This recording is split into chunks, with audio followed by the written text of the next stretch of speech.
Now, I know that thinking back to 1977 may feel like travelling to a galaxy far, far away, but it's about time we head back there and talk about Harrison Ford in Heroes, actually a supporting role. And here he actually farms rabbits. But yeah, this is a really interesting film that's probably fallen through the cracks a little bit, but stars Henry Winkler and Sally Field. Now, this is a film about a Vietnam veteran played by Henry Winkler who's got PTSD. He's in a sanatorium in New York. And he wants to head off to Eureka in Washington so as to open a worm farm. Yes, a worm farm. And so he has money from colleagues and he manages to escape the sanatorium and head off on a road trip to Eureka. Along the way, he meets up with Sally Field's character. She's a woman who's about to get married but has got cold feet and has headed off for a train journey to try and clear her mind. And these two become an unlikely couple as they travel along. Harrison Ford's role in this is that he is also a friend of Henry Winkler's character, and he has been farming some rabbits, and the fertilizer of those rabbits is meant to be used for fertilizer for the worms.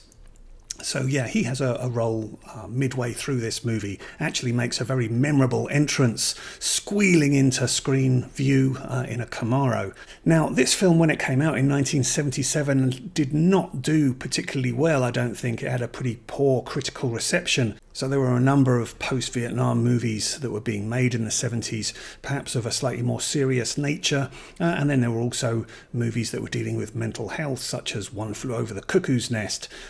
So this one, with Henry Winkler playing a Vietnam vet with PTSD, was perhaps a little bit hard to swallow for some people. At the time, Henry Winkler was big on TV, playing the Fonz in Happy Days, so quite unusual casting for him, and not a lot of people were buying him as a Vietnam vet. Sally Field, at the same time, had big success in Smokey and the Bandit, also in 1977. So this film really has fallen by the wayside a little bit. But to be honest, I think that's a real shame. Yes, I can understand the criticisms of this film, but I absolutely loved it. Yes, it is tonally a little bit all over the place. There is comedy in here and there is drama. It had accusations of being Oscar baity and stuff like that, but I disagree with that.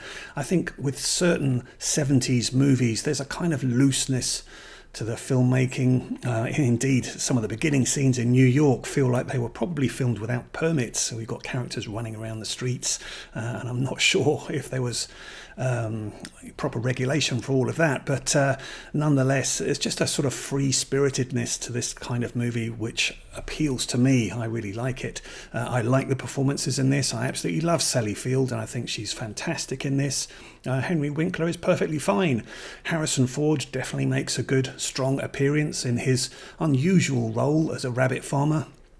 But yeah, this is definitely worth seeing, I think. I don't think it deserves to fall through the cracks. So yeah, Heroes from 1977. Now this is directed by Jeremy Kagan, who's done a lot of work in TV, but he had also directed, well, The Sting 2, The Journey of Natty Gann in 1985, and also The Big Fix from 1978, starring Richard Dreyfuss.